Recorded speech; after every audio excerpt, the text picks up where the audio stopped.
Okay. Um, okay, I'm going to get into my heats of the night now, all right? Yeah, here we go, guys. Okay. Let's. You know what? I'm going to save the bombshell for last. Okay. My first heat of the night, relatively simple. Probably going to be like something that I'm going to look back at as me just being a whiny wrestling fan and complaining about not getting my way. But at the end of the day, it did tick me off. Cesaro tapping out clean to Swagger. You're already doing all these freaking disqualification and distraction finishes, but you choose to make Cesaro, who, and I think this is what really set this off and made it go from nitpick to heat of the night for me. Cesaro's already getting literally no reaction whatsoever. And it's in Portland, and in general, West Coast fans tend to be smarter than like the Southern fans or like the Midwest fans, or not Midwest because that's Chicago, but like the middle of the country fans. Just West Coast fans just tend to be a little bit more smart, more hardcore into it, because if they're showing up at the show, they obviously are wrestling fans. They're putting money into it. And the people over there that do that tend to be more hardcore fans. Um, Cesaro taps out after his entrance, gets literally no reaction whatsoever. And WWE, I didn't think you could do it, but it's been 4 months since WrestleMania, and you have officially killed Cesaro's momentum, and I mean all of it. Yeah, I mean, you guys heard last, I think it was the last Raw review, or it could have been the last Formal SmackDown review that we did, where I stepped up to the plate. I tried defending Cesaro, grinning and bearing it, and I still do. I still believe everything I said the last time we talked about this. However, it doesn't mean that it doesn't stick in the craw at all. I mean, it's really sad to see. And Cesaro's booking is just so weird because it's like 1 week he'll be in a match that's only a few seconds or a few minutes, and they'll really try and embarrass him or make it look like, oh, it was cocky, and ended up getting squashed, like, in that sense, like, just blink of an eye and you missed it. And then the next week he'll go on these clinics either against John Cena, and this match with Swagger also got what felt like at least a considerable amount of time. But, the idea that he's tapped out clean to Swagger not once but twice for the sake of really making him seem like he can stand up to Rusev for this feud, which is a feud that I feel like by giving him a flag match, as you've heard me say multiple times now, guys, I can't stand. I feel like it's overkill, just that sickening sweetness that I really can't stomach. And not like it even matters that he can do this because the way you win a flag match again is just bringing your flag down. So I don't really get it.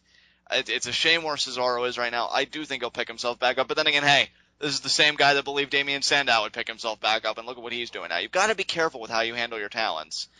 Don't take advantage of the fact that, oh, he's so good in the ring, or oh, he really knows how to excite, because if they're not doing anything, take it from me. Unless you're really, really loyal to that person, which I am with Cesaro, I was with Morrison when he was in a slump, they're going to turn on you. And not even boo, but just not even react and not care. To think that he went from winning this inaugural Andre the Giant Memorial Battle Royal and got a huge pop for it because he eliminated Big Show, all the way to now, disheartening doesn't even begin to describe it. And it's so weird, too, because if you really think about it, there are some guys that you can see as just kind of being untouchable, guys that no matter how hard, or even how little the WWE tries to get them over, or even how, like I was saying, how little they try, they're going to find a way to make things work. And that's your guys like your Daniel Bryan, your Sami Zayn. A year ago, I would have said your CM Punk. And even now, they're going to put effort into him, but I feel like everything Randy Orton does turns into gold nowadays. But there are a lot, and I would say most, like 95% of the roster, are guys that WWE would need to put effort into hiding their weaknesses and their flaws in order to get them over. And WWE did a brilliant job of that when Cesaro was in the Real Americans, when he was doing swings every week, when he was just showing off how amazing he is.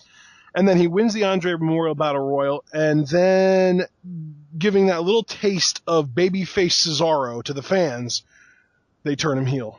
And they stick him with Heyman, who spends the entire time that he's with him putting over not Cesaro, which, I mean, yeah, he put him over a little, but mostly putting over Brock. And I would have been fine with that because I'm assuming here, I'm at least hoping that I wasn't in the minority, but I thought, Logic 101, personally taught me that all that stuff was just going to lead to Cesaro just getting more and more irritated with Heyman and just, either telling him to shut up or to piss off or something like that. That didn't happen. And again, while I still stand by that I do think something is going to happen, I mean, the break was just so abrupt, awkward, and just, as I told somebody tonight, too clean. For my liking, no really big commotion about it. Just the way they've handled Cesaro ever since winning that Battle Royal has just been so weird to me. Outside of the Paul Heyman guy stuff, which I was initially really into, but now I'm really starting to think maybe it was a huge mistake. Maybe we should have just rode the babyface gravy train as far as it would take us, because crowd was eating out of Cesaro's hands. I mean, he was doing stuff in that ring that, and he still does, would blow their mind. But now that he's a heel and he's in this kind of place, it doesn't get that same kind of reaction because it's not going anywhere. Well, John, let me put this up to you. Who's your favorite guy going right now? That's a difficult question, because if you asked me a few months ago, I'd say it was still probably a tie between Cesaro and Bray Wyatt. And while I still love those guys, I'm not asking you that many months ago. I'm asking you now. Who's your favorite guy going right now? Yeah, but what I'm saying is, just to kind of, again, bring it full circle, it's tough because as much as I still love those guys, I mean, look at where they both are. I can't really say that I love anybody really immensely right now because nobody's really, doing anything spectacular. I'd still say Cesaro and Bray to you because they are my favorites to watch every week, and they're the ones I look out for. Maybe Bo Dallas at number 3 because he gets a laugh out of me every time. But yeah, no guy is in a really super hot place right now. Okay, I can concede to that. All right, I'm gonna go ahead and move on to my number 2 heat of the night. John Cena. And you know what? I'm gonna say this. I'm gonna preface this heat of the night with, I thought John Cena's mic work was excellent tonight. I thoroughly enjoyed his promo, and I do want to give him credit for doing a great job of building his match with Lesnar. But that does not redeem him, and it's not even him. It's the writers, because it was obviously something that they told him to say, and he went along with it. Cena calling Lesnar a punk bitch. He said you have punk bitchitis. To no response. And then later on in the night, Lesnar smiles and walks away when Cena shows up. So now, I understand that it's a great heel tactic for the bad guy to not want to fight when the good guy shows up. But this is Brock Lesnar, man. I understand the coward heel archetype, or archetype, I don't know how to pronounce it. I think archetype is how archetype, yeah, I understand the cowardly heel archetype, but Lesnar isn't that. He never has been. He never should have been if he was, and he should never be ever. Ever. This is Brock Lesnar we're talking about. Why is he running away from John Cena? All this does is make it look like he's scared of him. And tonight, I would have believed it if Cena would have called Lesnar scared, if he would have said that you're afraid of me, and Lesnar wouldn't have done anything about it. That's just the way it felt tonight. It was very discouraging to see Cena calling out Lesnar and Lesnar no-showing.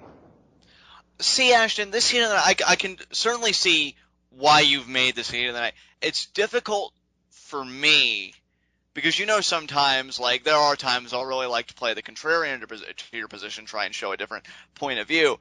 But I find myself, I certainly agree with where you're coming from, but in another way, I almost think, how Paul Heyman is. We've seen it very publicly with his clientele. Even if it's a fight that Paul Heyman may, in the back of his mind, think, oh yeah, my client could take him. He always wants to be in control of everything.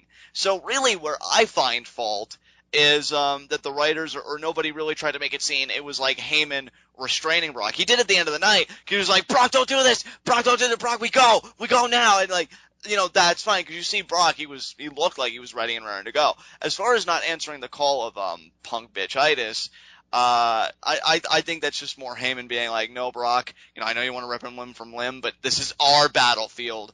We decide when war begins and ends, not the opposition. Okay, so, I perfectly understand where you're coming from here, but I have 2 problems with that logic. First of all, the WWE did not acknowledge that it was Heyman's actions that prevented Brock from coming out.